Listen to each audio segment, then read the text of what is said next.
Hi, this is our Lab 3 concrete testing video. I'm Sam Krupa, that's Connor Phillips. I'm Gersain Saenz. So as you can see here, we have our mixed design approach.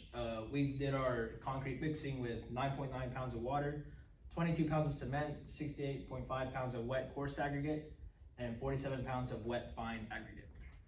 So in our procedure, to make our concrete using our ingredients, we first added our fine aggregates to the cement mixer. The next step was to add coarse aggregates, and then after both these aggregates were added, the cement was added to the mix.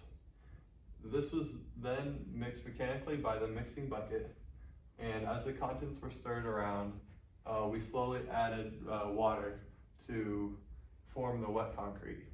After the concrete was thoroughly mixed and checked for the right consistency, the concrete was emptied from the cement mixers so we could complete our slum test. The slum was found to have a half-inch deformation, which was just outside our desired amount of what we wanted. We decided that this was close enough to the needed value, and the concrete was then put into molds and leveled up to complete our concrete mold cast. So for the curing methods, what we did for the brick, or the really long one, is the beam, yeah. We put the beam in a trash bag and wrapped it and sealed it. That way all the moisture would stay in and it would allow it to dry without cracking. And we put it in there for 24 to 48 hours. And then we came back in the lab and removed it from the mold and then put it into the water trough where we let it sit for 28 days. And then for the cylinders, we put it in, we also allowed it to dry for 28 hours or 24 hours. And then we removed it from its castings and then put it into the water trough as well. Okay, so now for some of our testing results. As you can see here, we have our 7th day strength results with our averages of our 3 cylinders. As you can see, they're ranging from 7,300 to 7,600 pounds, or PSI.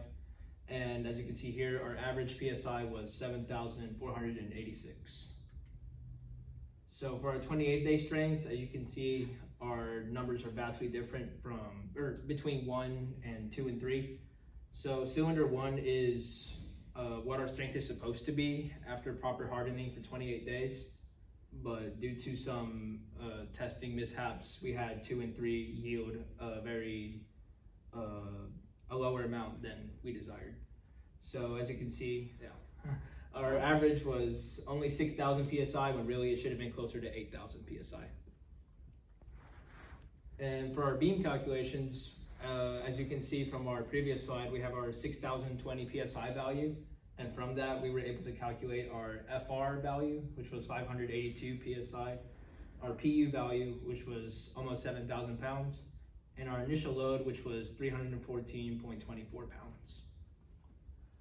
And then we have our strength on testing day.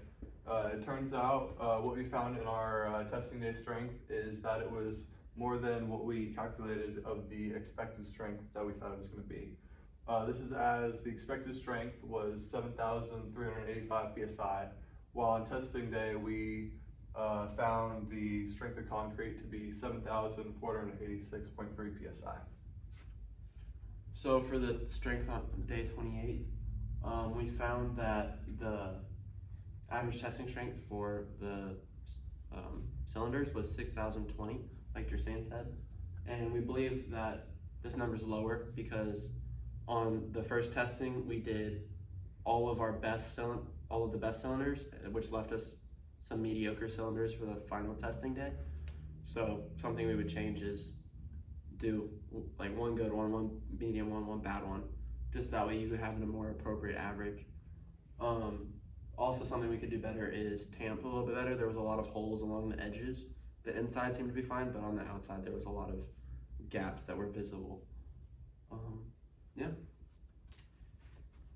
Okay, so kind of like what Sam just said, we would select different quality cylinders for each testing day so we could get more accurate results and just get better results instead of the skewed ones like day 28 and better ones like day 7. So in conclusions, we did calculations like a month ago to determine how much cement, water, coarse aggregate, and fine aggregate we needed to put in to a 4,000 psi concrete. And then we did our test 10 days after. We did it 10 days after because we used all the lab time, so we had to do it on Monday the next week. After that, we waited about 3 more weeks to do our 28-day testing.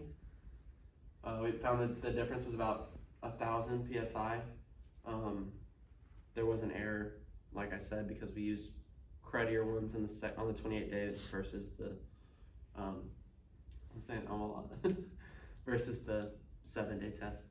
So I believe that if we just go off of our first cylinder, that is more of an appropriate PSI test. Thank you.